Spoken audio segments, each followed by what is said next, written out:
Hello and welcome to the Eclectic Collection. Today is episode 47, Fiesta Rules. Now, yes, parties do rule, but this is actually the rules of the Fiesta. I have been in entertainment for 25 years. I love it. It's in my blood. I am a planner. I enjoy putting stuff together. I throw parties. I give parties. I go to parties. I help with parties. Constantly event planning, whether it's something for school or weddings, soup to nuts. I handle it all. I like it. I enjoy it. It's part of what I do. Don't mind helping people out at all. But when I watch certain things, it makes me insane. And I've been around quite a few parties recently that I'm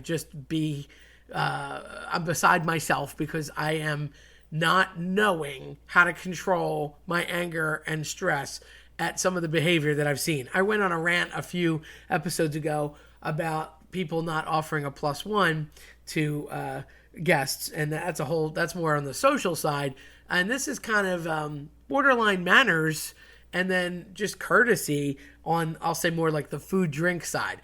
So basically just some things I've noticed. Okay, now on my end, being the help, if you will, I always hang out with the help. I'm better with the help. I like the help. They're service industry people. They're good people. So always tip your waiters and waitresses, by the way. Servers never get enough compensation, just like teachers. It's like you're always doing something for somebody, and no matter what it is, it's never good enough, and somebody always complains. So you should be tipping at least 20% in any kind of situation. Now, obviously, in a banquet, you don't have to tip because you're there for a person's event.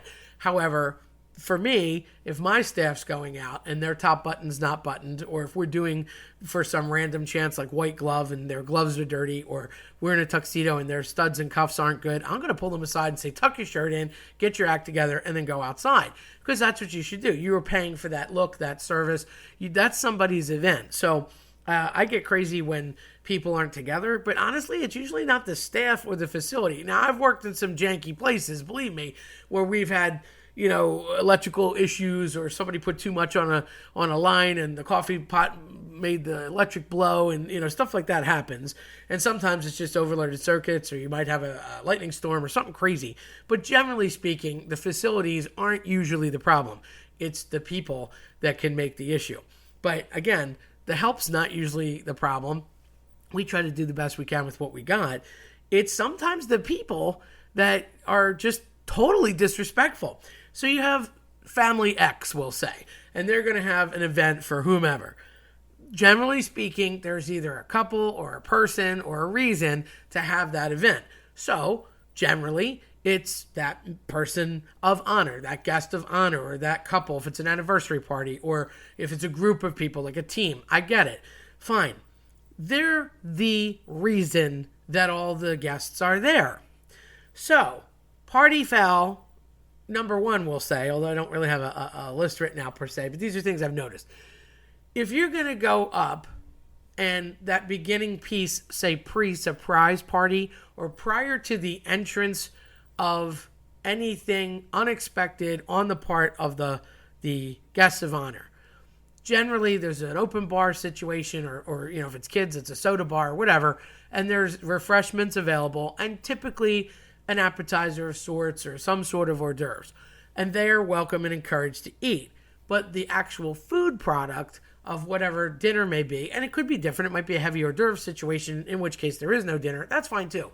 But if there is a dinner and a set actual dinner, whether it's a buffet or a sit down, you would never as a guest go open the buffet yourself. I have watched this like 10 times in the last couple of months. Did everyone being home a lot turn them into like animals and they're not paying attention? Do we suddenly have no couth? We just show up in our pajamas and eat with our fingers? Is that next? Did we grow up in a barn? OMG, I can't believe it.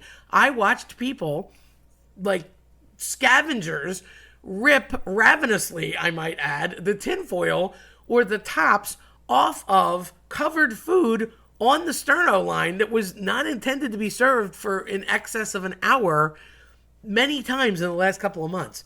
This is just simply unacceptable behavior. Hello, if it was covered by a caterer for a reason and not for you to touch it. Please help yourself to the refreshments and the open things that are there. Unbelievable to me. I've watched this repeatedly. And the sick thing is, I can't even blame an age group. It's across the board. I saw older folks do it. I saw kids do it. I saw Gen X and millennials do it. I can't even pinpoint one generation. I don't care if you're 5, 50, or 500. No, no, no. If food is covered, leave it alone. Don't touch it. When dinner is served, someone will tell you, come help yourself to the buffet, or they'll bring you a plate. I mean, I guess it's more controllable in a banquet situation that is a sit down, because obviously you're not going to walk in the kitchen and say, hey, where's my chicken? But I'm sure there's people that have tried. So don't do that. That's a no-no. In line with food, party foul too, especially if you're in a banquet situation, sometimes, especially with weddings, you're given a card and you choose what meal you want. Well, that's fine. Stick to that plan and don't lie to the server when they come around. If they ask you red or white for a wine choice, yeah, go ahead. You get to make that decision on the fly. But if you ordered the beef and you're like, nah, I'm not feeling cow today, I'm in a mood for cluck, and you decide you want chicken, that's not cool. Those chefs have prepared, give or take maybe 1 or 2 extra, the actual meals that are going out. I was at a 350-person wedding in a very swanky place in Philadelphia, and they were paying in excess of $350 a plate. That's a lot of money. And what happened? They ran out of beef within table 3.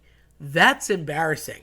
When you're spending that kind of money for an event, which, I don't even know what to say. You're going to say, oh, sorry, you can't eat what you want. Only because they left it up to the people to remember what they had. You should be able to remember one simple thing. Am I chicken? Am I beef? Am I vegetarian? Am I fish? It's really not that tough. So stick to what you order. Don't just say, oh, I can't remember, and be a difficult person or lie. Lying is worse. And I've seen it happen a lot. Vegetarians and vegans, it's funny. Shout out to you guys, because even though I'm a total carnivore, I have to say, and maybe it's because it is a specialty diet, or even people that are gluten-free, if you have a dietary need, issue, or want, generally speaking, you're extremely acutely aware of what you can eat or can't eat, or what there is that is for you. So you kind of have to eat that thing or make sure that that thing is okay for you. So you never do this, but we carnivores, we're kind of bad. Even some pescatarians, oh yes, I've seen them order things that they deviated from their plan. So just saying, that's a no-no. Stick to what it is that you ordered. And if you truly don't remember, don't be difficult and just say, you know what, I think I ordered this. I really can't remember. So if it's an issue, you could bring whatever. Be amicable, please, because they're trying to serve you a meal. In line with that, I would say to people that are doing an order situation, especially if it is a wedding, save yourself the embarrassment and maybe put it on there for the person when you do a card. My niece recently got married, and she put a little cow, a little chicken, or a little carrot in the corner of each on a little foil. And it saved a lot of problems, because that was like, this is what you said, here's my proof, and this is what you're getting. It also helped the servers. They didn't have to ask, and that interaction was completely avoided. So anytime you can handle a simple thing for your guests, I recommend it. And in line with that, less with food, but still the concept of tables, seating charts. There's some really creative and neat ways these days that you can tell people where they're going to sit. Not all parties have a seating chart. And if it's pretty casual, I understand that you don't necessarily need one. But if you are going to have a seating chart, again, at a wedding or a formal event, or a situation where it's just avoiding problems, because not everybody's family is spectacular, mine included, you might want to avoid conflict and put certain people at certain places. Well, don't be that person that does not abide by the seating chart. Be a good guest. When you walk in, see if there is, in fact, an arrangement for you to check.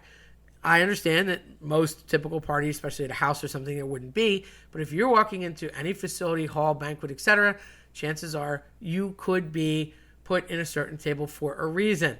And, afford your friend or the person that you know or went for that courtesy, that there was probably a reason. And it might not be about you. Don't be paranoid. It might be about somebody else, and you're just that good friend that can hang out with everybody and get along with everybody to make the piece sustain. So stick to where you're supposed to be. Don't jump ship and go to another place or table. Just stay where you're supposed to stay. And if you can't find your place, ask. But there's a lot of neat little cards and ways to do things. I've seen some where I was at a wedding once, and they did downtown, they did a key. It was supposed to be Ben Franklin and the kite idea. So you got a key, and the key had a label, and then each table had a key. When I had my sister's 50th, she has a series of dogs, as we've talked about in the podcast before. So each table was a different doggy, and you had to sit at the dog's different table. I've seen people that are into films, and they've done it by film. When I had my second master's, I did each subject that I studied. So you were either at the English table, the Spanish table, the Italian table, the philosophy table, whatever it was. So just try to be creative and different and new. So you're not just like, here's a postcard, go sit there. Anyhow, don't be a bad guest. Sit where you're supposed to sit. Leaving drinks, spilling alcohol, OMG. Now, party foul, I get it. You don't want to be that person, but don't crack open a soda or a water or a beer or a glass of wine or whatever, and then either get so forgetful or intoxicated, depending on what side of the fence you're on, that you leave it, you don't know where it is, you didn't finish it, never put it on the DJ table. Oh, that makes me crazy. People do it all the time. It's a really bad habit. First of all, hello, electricity and liquid, not a good combination. What was anybody thinking? And secondly, especially if you're sweaty and gross, what'd you bring it on the dance floor with you in the first place? You're going to be jumping around and getting sweaty. So go back to your table and have a drink if you need it. Hydrate. People waste so much. And I feel that the non-alcoholic stuff gets wasted more, and the alcoholic stuff gets wasted once people are wasted. So it just depends on sloppiness, literally, or they left a bottle out, something got tipped over, the ice melted, and then they left it, or they just left the drink. Whatever it may be, take it with you. And if it's a bottle of water or a can of soda, literally take it with you. Nobody's going to stop you for an open container in those situations. Or maybe, pour it. Get a cup, pour what you want, and take the bottle home with you if it's something that's, soda, water, whatever. And definitely cap it. If you're getting an actual bottle and it's a casual party or a barbecue, definitely cap it, because it's going to spill if it gets knocked over. And it might not be you. It could be someone else. If you're outside, the dog walks by and his tail wags, bam, you've got the water all over the floor or whatever it may be. Or if you're inside the dance floor and it could get sticky and you don't want that, especially in a hardwood floor situation. And it could be a rental. You kind of think outside the box. Just be courteous. You wouldn't go around your house, at least I hope you wouldn't, because this makes me crazy too, and leave 10 open bottles of water all over the place and then never get back to it. So it's just wasteful. It could be coffee. I don't care what it is. Just be aware of your beverages, especially, and your food. Sometimes if you can't finish something, I'm not saying go to the buffet and get a napkin and wrap things up and take it away. But if you did bring something home, ask for a doggy bag or a plate or a napkin or something and bring it home so you don't waste it. It's just a courtesy. It makes sense. I really think that waiting is the big thing, waiting for the guest of honor, because that kind of made me crazy. Opening the food was a no-no. But, wasting stuff is terrible too. And I guess lastly, the thing that pops into my head is the dessert first concept. I don't know where this came from. Like, I get it, but desserts and coffee are generally meant to be at the end.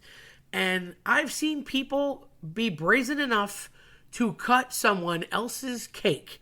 What is wrong with you? That is a mega no-no. That cake is for that person or that couple or that team or that event. And it is not up to you to go up and stick a finger in it and lick some icing off, or just cut a piece because you felt like it and you're impatient. Like, OMG, what does that say about you? A lot of terrible things is what it does. Wait, be patient. It is not always instant gratification in this world, despite what you might think. Do not head for dessert first. I understand maybe you want a cup of coffee, you might be cold, that's fine. Liquids are sort of an okay thing to have at any moment. Maybe there's punch, or maybe there's iced tea, lemonade, or a different non-alcoholic thing, or a specialty item. Generally the bar is pretty accommodating about that.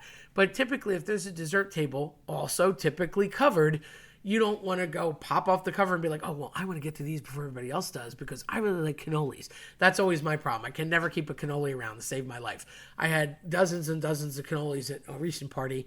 I not only saw none, the guest of honor got none, but they were vanished in seconds to the point where I had to start putting them out in little bits. There are certain foods that get consumed no matter what. I don't care how many Chick-fil-A chicken nuggets there are, they're going to get eaten. I don't care how many cannolis there are, they're going to get eaten. It's just there's certain things that they go no matter what. And most recently, I seem to have a chicken marsala problem because I just couldn't keep it around. But, better too much than not enough. And I'm glad for everybody to enjoy. That's what it's there for. But this is just a little party etiquette that I'd like to pass along. Things that I've noticed lately that are just egregious. And as far as like bathroom use in a facility, don't be the person that uses the last piece of toilet paper and says nothing, or notices a clogged toilet and says nothing, or says that the sink is running or the light bulb's out or whatever and says nothing. Go find a staff member that works there, or grab someone that you know and be like, hey, by the way. That way you're preventing problems for the next guest, and also potential problems that could be plumbing, electrical, etc. in the facility, because you just never know. One time somebody accidentally knocked a little kitschy thing. It was just like potpourri or something, but it was in a little plastic container and it got knocked into the toilet. Well, nobody knew it was in there. It was a clear plastic thing, and the clear plastic thing totally stopped up the toilet. It was a big mess. It turned into a nightmare. And, hours later, there's just a massive flood, and it caused a lot of damage to the place. All of it could have been avoided had we told someone, and we could have gone and dove in and get whatever the problem was. But what was a simple, easy fix turned into a nightmare mess. So just if you see something, say something. If trash is climbing the wall, don't add your plate on top of it. The staff gets busy sometimes, or maybe if it's a private party and people are just doing something at their house, they got tied up. They were putting ice on drinks. Go grab the host and say, hey, by the way, I don't want to add to the pile. It looks like the trash is kind of out of control. Or, oh, we can use some more ice here. Or maybe the ice bucket's empty. Or, hey, do you have any more Coke? Whatever it is. And they'll go put more Coke or Diet Coke down or whatever. Not an issue. But you got to let people know. I mean, they're on top of it, but when you're doing one thing, it's hard to go notice another. So whether you're being, you are the host, whether you are the host and you're having the party or you're at the party, be a good host, be a good attendee, be a good guest, and help your people out. So these are just things that I've noticed lately, and I wanted to pass along. I would hope they're innate, but there's nothing common about sense, so apparently they're not as innate as I thought. So I hope you have my voice in your head. If you're about to do, or if you see somebody else doing one of these things, feel free to call them out. I'm all for that. What good is Earth if we all can't be honest to one another? Be like, hey, I saw you stealing a cannoli. I'm watching you. That's what I would say. Anyhow, if you liked what you heard today, then check us out at eclecticcollectionpodcast.com or listen to us on your preferred platform. I'm Terry Tenaglia. Thanks for listening.